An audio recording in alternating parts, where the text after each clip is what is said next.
घर में दिन भर बैठल बैठल बोर हो गए रहनी है सन, तो कहनी है सन कि आज चले के कहीं घूमे।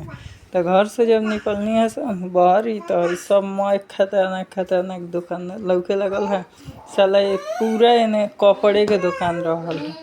तो हमनी के का करी सन, जात रही सन तले आगे एक वहीं से रोड बंद हो गई रहा। हमरा ना पता रहा काहे कि 6 महीना पहले आई रही है, लेकिन संयोग से पतली गली से निकले के रास्ता रहल, यहाँ नाला बनत रहल, यही से यहाँ खोदाई रहल। ई क्रेन वाला भैया कहत रहे हम क्रेने ना हटे।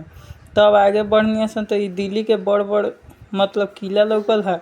आ फाइनली हमनी के पहुँच गई है सन एथी झोर पर, यानी घूमे वाला जगह पर, जहाँ पर सुभाष चंद्र बोस, सुखदेव, भगत सिंह के प्रतिमा लगा रहा। ये आंटी अंकल के साथे घुस गई अंदर गेट से प्रवेश करके, काहे कि हमार भैया के जौन लड़का रहा वो जिद कैले रहा ना आज हम झुलुआ खेलेम तो खेलेम।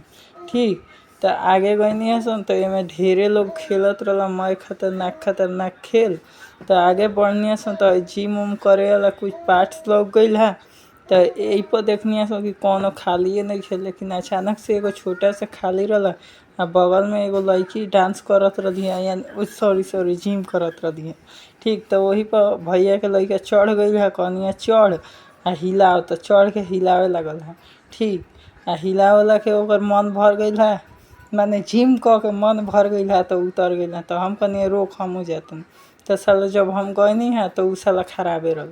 तो हम उठ के चलिए नहीं, खीस पड़ गई है तो हम उठ के चलिए नहीं, काहे कि वो खराब हो गई। आगे गनी सन तो एगो खाली रहा साइकिल चलावे वाला।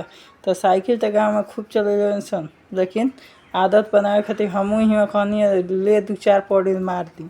तो आके खड़ा होकर मैं खतरनाक मरनी है सन साइकिल पर। तब मजा आ गई। ओकरा बाद कहनी है कि चल बेटा तेहू मार ले। ठीक, तो बेटो मार लो सा। ओकरा बाद हमनी के धीरे धीरे निकल गई है सन। आ यहाँ खूब बढ़िया लोग करत रहा, खेलत रहा। हमनी के मंदिर जाए के रहा, तो मंदिर जाए खातिर हमनी के धीरे धीरे पतली गली से निकल गई है सन।